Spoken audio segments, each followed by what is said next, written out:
Il était le roi de la scène. Mais chez lui, juste un homme qui avait peur de la solitude. Freddie Mercury est né sur l'île de Zanzibar, dans une famille parsi modeste. Très jeune, il montre un talent exceptionnel pour la musique.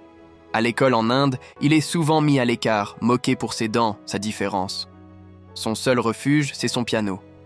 Les notes deviennent son langage secret, ses mélodies, ses amis invisibles.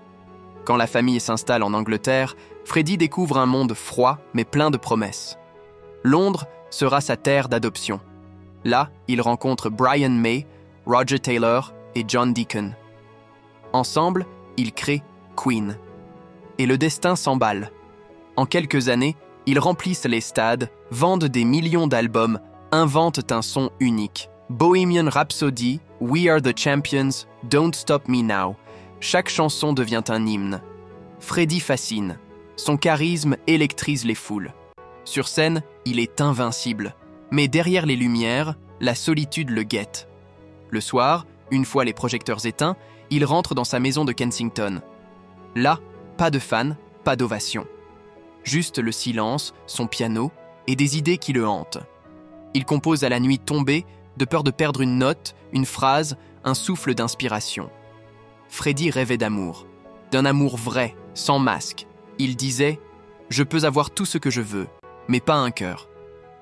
Son cœur battait pour Mary Austin, la femme qui l'a accompagné dans l'ombre et la lumière. Ils se sont aimés, puis ont changé, mais Mary est restée son âme sœur. Il lui a tout laissé, sa maison, sa fortune, ses secrets. Elle est restée son repère jusqu'au bout. Freddie aimait faire la fête, rire, danser, vivre à 100 à l'heure. Mais ses proches savaient, derrière le rire, il y avait la peur. Un jour, il a confié « Les gens se souviendront de mon rire, pas de ma douleur. » En 1987, le verdict tombe. Sida. Il garde le secret, refuse la pitié. Il veut être vu comme l'artiste, pas comme le malade.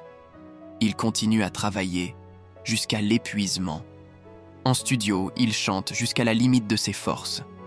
Avec une bouteille d'oxygène à portée de main, il enregistre. Parce qu'il veut laisser quelque chose. Une dernière trace. Ses dernières chansons sont des adieux voilés, un cri d'espoir, un cadeau. Le 24 novembre 1991, Freddie s'éteint. Le lendemain, le monde pleure. La légende est née. Ses cendres, personne ne sait où elles reposent. Mary a gardé le secret comme il l'a voulu. Mais Freddie, lui, est partout, dans les stades, les radios, nos souvenirs. Et son héritage, il est vivant.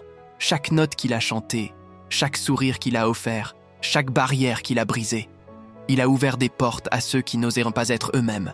Il a prouvé qu'on pouvait vivre fort, aimer librement, sans demander pardon. Freddie n'a jamais voulu être une simple star.